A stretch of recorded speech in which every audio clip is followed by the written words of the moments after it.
नमस्कार। कालाष्टमी भगवान भैरव देव की उपासना का पर्व है। हिंदू पंचांग के अनुसार प्रत्येक माह कृष्ण पक्ष की अष्टमी तिथि को कालाष्टमी व्रत होता है। आषाढ़ मास में यह व्रत 1 जुलाई गुरुवार को रखा जाएगा। भैरव जी भगवान शिव के गण और पार्वती के अनुचर माने जाते हैं। इन्हें काशी का कोतवाल भी कहा जाता है। काल भैरव की पूजा से भक्तों को भय से मुक्ति मिलती है। काल भैरव के 8 स्वरूप माने गए हैं। इनमें से इनका बटुक स्वरूप सौम्य माना गया है।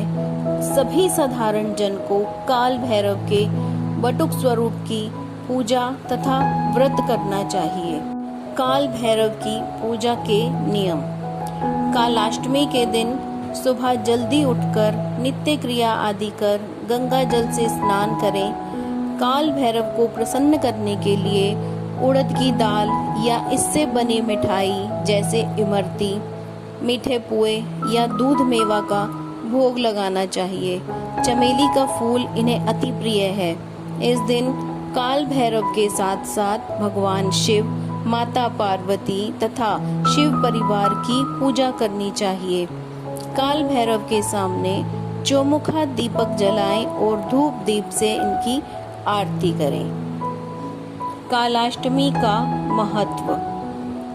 ऐसा माना जाता है कि जो भगवान भैरव के भक्तों का अनिष्ट करता है उसे तीनों लोकों में कहीं भी शरण प्राप्त नहीं होती। इस दिन विधि पूर्वक पूजा व्रत करने से हमें नकारात्मक शक्तियों से मुक्ति मिलती है। भैरव हमारी हर संकट से रक्षा करते हैं। जो लोग अपराधी प्रवृत्ति के हैं उनके लिए तो काल भैरव दंडनायक हैं। कहते हैं काल भैरव से तो काल भी डरता है। जो शिव भक्त भगवान शंकर के भैरव स्वरूप की पूजा करता है उसके लाखों जन्मों के पाप नष्ट हो जाते हैं। कालाष्टमी के दिन करने वाले उपाय। 21 बेल पत्रों पर चंदन से ओम नमः शिवाय लिखकर शिवलिंग पर चढ़ाने से मनुष्य की मनोकामनाएं पूरी होती हैं। कालिका पुराण के अनुसार भैरव बाबा का वाहन श्वान अर्थात कुत्ता है। कालाष्टमी के दिन काले कुत्ते को मीठी रोटी खिलाने से भैरव बाबा प्रसन्न होते हैं। कालाष्टमी भैरव बाबा के साथ साथ माँ दुर्गा की पूजा का भी दिन है।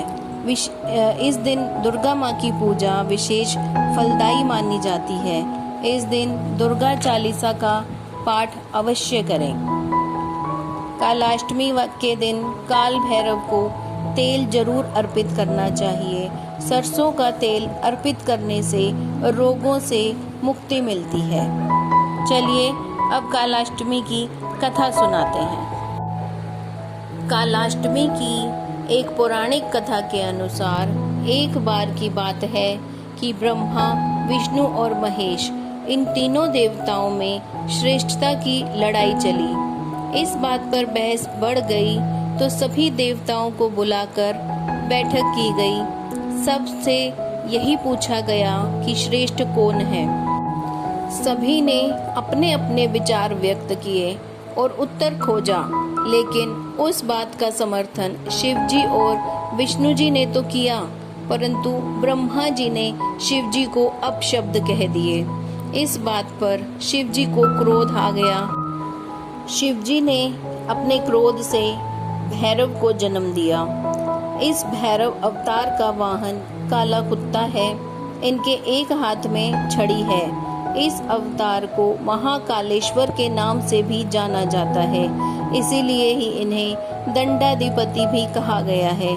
शिव जी के इस रूप को देखकर सभी देवता घबरा गए। भैरव ने क्रोध में ब्रह्मा जी के 5 मुखों में से एक मुख को काट दिया। तब से ब्रह्मा जी के पास 4 मुख ही हैं। इस प्रकार ब्रह्मा जी के सर को काटने के कारण भैरव जी पर ब्रह्म हत्या का पाप आ गया। ब्रह्मा जी ने भैरव बाबा से माफी मांगी, तब जाकर शिवजी अपने असली रूप में आए। भैरव बाबा को उनके पापों के कारण दंड मिला, इसीलिए भैरव को कई दिनों तक भिखारी की तरह रहना पड़ा। इस प्रकार कई वर्षों तक वाराणसी में इनका दंड समाप्त होता है। इनका एक नाम दंडपाणि भी है।